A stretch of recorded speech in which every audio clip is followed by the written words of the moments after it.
41 നാളത്തെ വ്രതാനുഷ്ഠാനങ്ങൾ. പ്രഭാതത്തിൽ ദിനവും ഗണപതി ഹോമം, ഭഗവതി സേവ.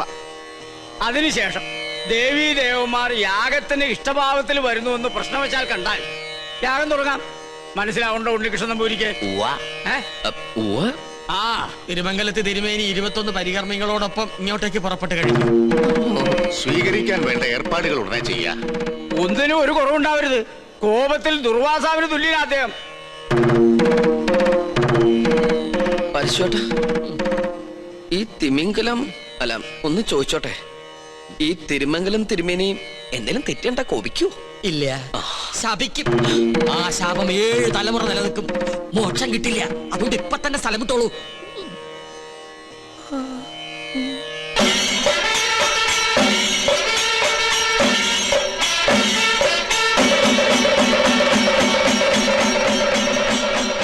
യാഗഫലം വേണ്ടത് ഈ കുട്ടിക്കാണല്ലേ? അതെ.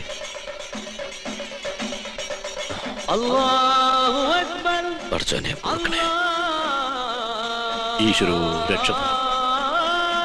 എഴുന്നേൽക്കുക. മനസ്സർപ്പിച്ച് ഖുർആൻ പാരായണം നടത്തിയിട്ടുണ്ട് അല്ലേ? അത്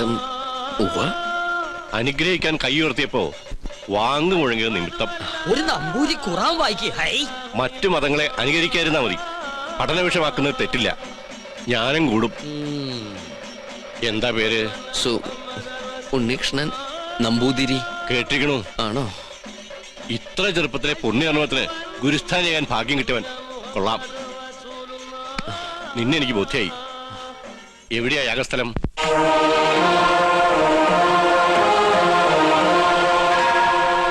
അന്തരീക്ഷം തൃപ്തികരം. എങ്കിൽ ഉണ്ണികൃഷ്ണൻ ഗണപതി ഹോമം തുടങ്ങട്ടെ. അറിഞ്ഞിട്ട് വേണ്ടേ ഹോമം തുടങ്ങാൻ? ഏയ്, ഗണപതി ഹോമം അറിയാൻ നമ്പൂരിമാർ ബ്രാഹ്മണ കുലത്തിൽ ഉണ്ടാവില്ല. വിട്ടി അങ്ങോട്ട് നീങ്ങിയേക്കൂ. ആ തുടങ്ങാ. എനിക്കതിന് കഴിയില്ല. ഇപ്പൊ എങ്ങനെ? 101 യാഗങ്ങള് പൂർണ്ണതയിൽ അനശ്വരമാക്കിയ തിരുമംഗലത്ത് നമ്പൂതിരിയുടെ സാന്നിധ്യത്തിൽ ഒരു യാഗത്തിന് തിരികൊളുത്താൻ മാത്രം അഹങ്കാരിയല്ല ഞാൻ. ജ്യോത്സ്യ പ്രവചനത്തിന് വിഘ്നം വരുത്താതെ ഞാൻ അങ്ങയുടെ സമീപത്തിരുന്നോളാം. അങ്ങ് തന്നെ കർത്തവ്യത്തിന് തുടക്കം കുറിക്കണം. എന്നെ അനുഗ്രഹിക്കണം.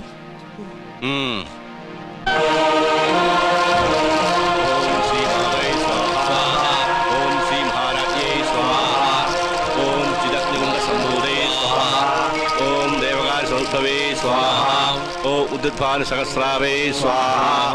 ഓം ജിതഗ്രൂന്നംബൂദേ സ്വാഹ.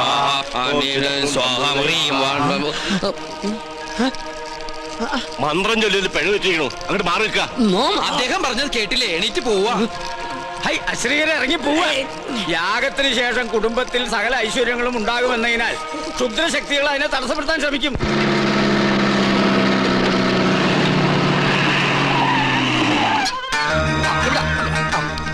മൂസാക്കുട്ടി, ആ ചുമ്മൻ അവിടെ കൊണ്ട് മേയാൻ വിട്.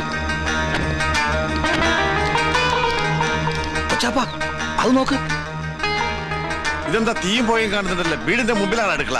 ചിലപ്പോ ഞമ്മള് വരുന്ന അറിഞ്ഞിട്ട് ബിരിയാണി വെക്കായിരിക്കും. എന്നിട്ട് ബിരിയാണി ചെമ്പ് കാണില്ലല്ല. നെയ്യുടെ മണമുണ്ട്. ഓം ശ്രീ മാതേ സ്വാഹ. ഓം ശ്രീ മഹാരാജ്ഞേ കോഴി സംഭൂതേ സ്വാഹ. അങ്ങോട്ട് ചെല്ലാൻ. ഓം ദേവകാൽ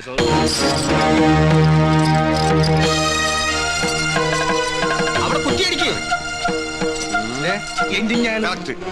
ഇത് തേക്കാണ്. എന്തായി കാണിക്കണേ? അന്യജാതിക്കാരി കൊട്ടാരം കാലുകുത്താൻ പാടില്ല. ഇവിടെ ഒരു പുണ്യകർമ്മം നടന്നുകൊണ്ടിരിക്കുക. കോടതി വിധി പ്രകാരം ഞങ്ങളുടെ മാളത്താത്ത കിട്ടിയ സ്ഥലത്ത് കാലുകുത്താൻ ആരുടെ സമ്മതം ആവശ്യമില്ല. അളന്ന് തിരിക്കാനായിട്ടാണ് ഞങ്ങൾ വന്നത്. അളന്ന് മുറിക്കലും കുടിയേറലും ഒക്കെ യാഗം കഴിഞ്ഞിട്ട് മതി, അല്ലാതെ സമ്മതിക്കില്ല. കോടതി ഉത്തരവാണ്. വെറുതെ തടസ്സം നിന്ന് അകത്ത് പോകണ്ട. ഈ അളക്കടാ. ഇവരെ പിടിച്ച് പുറത്താക്കടാ. വേണ്ട ശ്രീകണ്ഠ, അവര് വിധി നടപ്പാക്കിക്കോട്ടെ. വരിക. നടന്നോ? ബിരിയാണി റെഡിയായി നോക്കാം.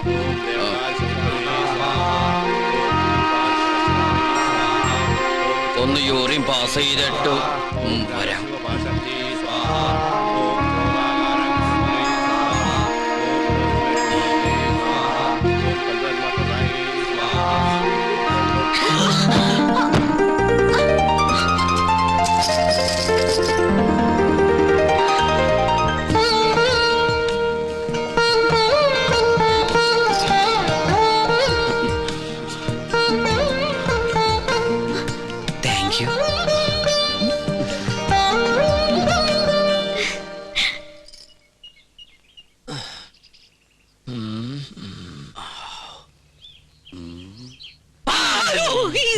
താനെന്തിനാ ഇവിടെ ഒന്ന് ഇങ്ങനെ പതുങ്ങിക്കണേ? ഒന്നുമില്ല. ആ കാക്കാമാരെ കണ്ടപ്പോ താനെന്തിനാ ഓടിയത്? ഓട് ഞാനോ? നോൻ കണ്ടു താനൊന്ന് ഞെട്ടിയതും പെട്ടതും മുങ്ങിയതും. എന്നാ ഞാൻ എല്ലാം തുറന്നു പറയാം. പറയ്. പക്ഷെ ആരോടും പറയരുത്. ആരോടും പറയില്ല. പരശോട്ട് വാക്കുതാ. കാണിച്ചിരട തെണ്ടി. പറയ്. ഞാൻ സംഗീത കോളേജിൽ പഠിച്ചോണ്ടിരുന്ന കാലത്ത് ഫീസ് കൊടുക്കാൻ കാശില്ലാതെ വന്നു. എന്റെ ഗതികേട് കുറച്ച് പൈസ മുസ്ലിങ്ങളുടെ കയ്യിൽ നിന്ന് ഞാൻ പലിശക്കെടുത്തു. അതും 21%. Flat rate. പരീക്ഷ പാസ്സായി. പക്ഷെ പണം തിരിച്ചു കൊടുക്കാൻ എനിക്ക് കഴിഞ്ഞില്ല. ഇപ്പൊ അവരെന്നെ നേരി കണ്ട കൊന്നുകളയും. അങ്ങനെയാണോ? ഇത് നോം ഇപ്പൊ തന്നെ അവരോട് പറഞ്ഞ് നിന്നെ ശരിയാക്കി തരാടാ തെണ്ടി. പേടിക്കണ്ട, നോമുണ്ട് കൂടെ. എനിക്ക് തൃപ്തിയായി. കരയാണ്ടിരിക്കുക.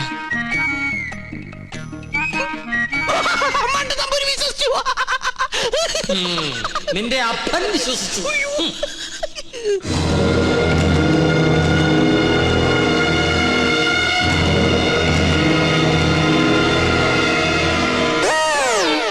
സ്വാമി, ആ പരച്ചു നമ്പൂരി എവിടെയുണ്ട്? അവിടെ എവിടെയെങ്കിലും കാണും. നീ എങ്ങനെ ഇവിടെ വന്നു? മതിലിയാടി. അല്ല, തഞ്ചാവൂര് പാടാൻ പോയാ നീ എങ്ങനെ ഇവിടെ വന്ന്? നിന്നെ കാണാണ്ട് ഞാൻ എവിടേക്ക് അലഞ്ഞെന്നറിയോ? നിന്റെ കൊച്ചാപ്പന്മാര് നിന്നെ അന്വേഷിച്ച് കിടപ്പുണ്ടെന്ന് കേട്ട്. അയ്യോ, കൊള്ളാം, നല്ല വേഷം. നിന്റെ അമ്മ വീട്ടുകാർ നിന്നെ അംഗീകരിച്ചോ? അംഗീകരിച്ചു. ഉണ്ണികൃഷ്ണൻ നമ്പൂതിരിയായിട്ട്. ഒരബദ്ധത്തിൽ വന്ന് പെട്ടതെവിടെ, അതും പൂജാരിയായിട്ട്. പക്ഷെ ഇപ്പൊ തോന്നുന്നു പൂജ കഴിഞ്ഞാൽ ഇവിടുന്ന് തിരിച്ചു പോണ്ടാന്ന്. എന്നാലും നിനക്ക് വിവരത്തിന് ഒരു കമ്പി അടിക്കായിരുന്നു. വിവരമില്ലാത്ത തന്നെ കമ്പി കടിച്ചിട്ട് എന്ത് കാര്യം? പോട്ടെ, മറുപടി ആയിട്ട് ഒരു മണിയോട്ടെങ്കിലും അയക്കായിരുന്നില്ല നിനക്ക്? എന്തിന്? ഇങ്ങോട്ട് വരാനുള്ള വണ്ടിക്കാശായിട്ടെങ്കിലും ഉപയോഗിക്കായിരുന്നില്ലേ? കോളേജ് അടച്ചു, കാന്റീനും പൂട്ടി. ഞാനും എന്താ ചെയ്യണ്ടത്? നീ എന്തെങ്കിലും ചെയ്യേ. എന്നാ ഇവിടെ തന്നെ കൂടാല്ലേ? എനിക്കൊരു സഹായാവല്ലോ നീ. അതൊന്നും ശരിയാവില്ല. ഞാൻ തന്നെ ഇവിടെ മുള്ളയിലാ നിക്കണത്. ആ മുള്ളെടുത്ത് കളയാനെങ്കിലും ഒരാള് വേണ്ടേ? നീ പോയി നിർത്ത്. എന്താ? അല്ല, നീ എന്തിനാ പരശു നമ്പൂരി അന്വേഷിച്ച് ഇവിടെ വന്ന്? കൊട്ടാരത്തിലെ കിരീടവും ചെങ്കുലും തരാന്ന് പറഞ്ഞ് എന്റെ കാശ് വാങ്ങിച്ചു. പരശു നമ്പൂതിരി നിന്റെ കയ്യിൽ നിന്ന് കാശ് വാങ്ങിച്ചോ? ഇപ്പൊ പരശുനമ്പൂരി കാണണോ അല്ലേ? അതെ. ഞാൻ പോയി വിളിച്ചോണ്ടിരാം. നീ ഇവിടെ തന്നെ നിക്കണേ. അത് തന്നെ എന്റെ ഉദ്ദേശം.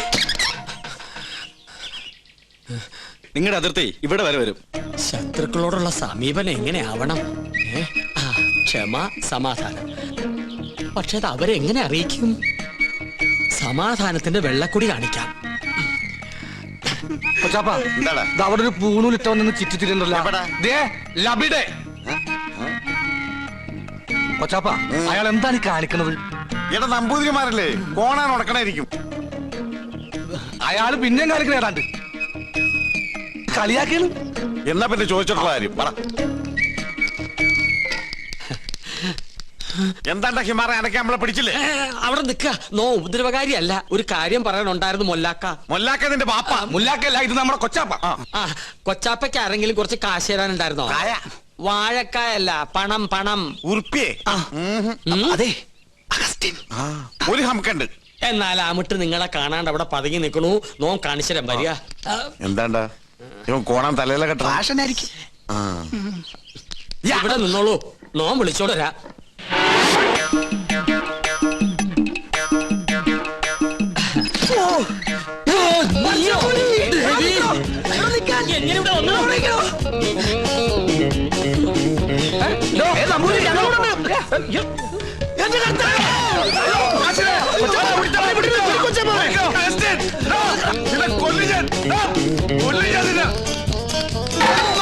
ഒടുക്കത്തെ വാതിൽ അകത്തേക്ക് കയറാനും പറ്റില്ല.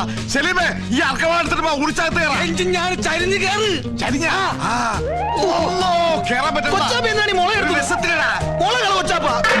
കാറിൽ പോയി. മോനെ അവസ്ഥ മോനെ, കാശ് വേണ്ടടാ. വാ, ഈ അറാമ്പറത്തിനോട് പോയി.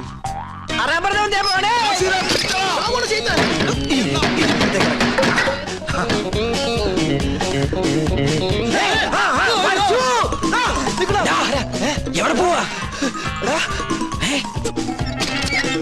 പിന്നെ നിൽക്കണ റാമ്പറന്ന മോളെ വട്ടം. ഇനിയിപ്പോ എങ്ങനെ പുറത്തേക്ക് ഇറങ്ങാ? ഒരു മിനിറ്റ്, ഞാനൊരു ബുദ്ധി കാണിച്ചു തരാം. ഞാന് അയ്യോ കൊച്ചപ്പ,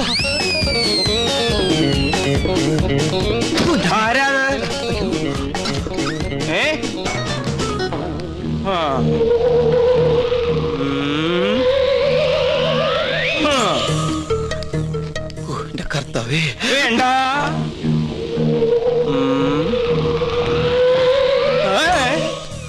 തോന്നി ഉണ്ടാവും.